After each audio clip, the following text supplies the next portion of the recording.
Zakaj Famnit? Pred par dnevi na predstavitvi naših programov sem rekel, da je to alter fakulteta.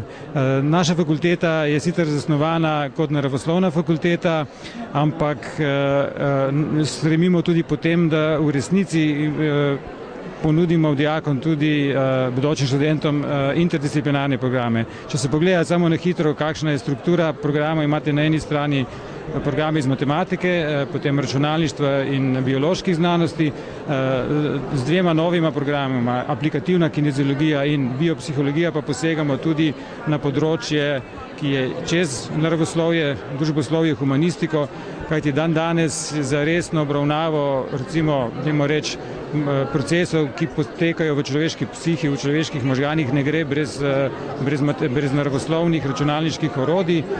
To je tudi sicer že trend v anglosaških državah, v Ameriki in Angliji, in s tem, ko mi to uvajamo ta program biopsihologije, v bistvu počnemo neko večjo noviteto in jaz sem prepričan, da se bo prijela. Že zdaj na veliko dijaki sprašujejo in telefonirajo na našo fakulteto.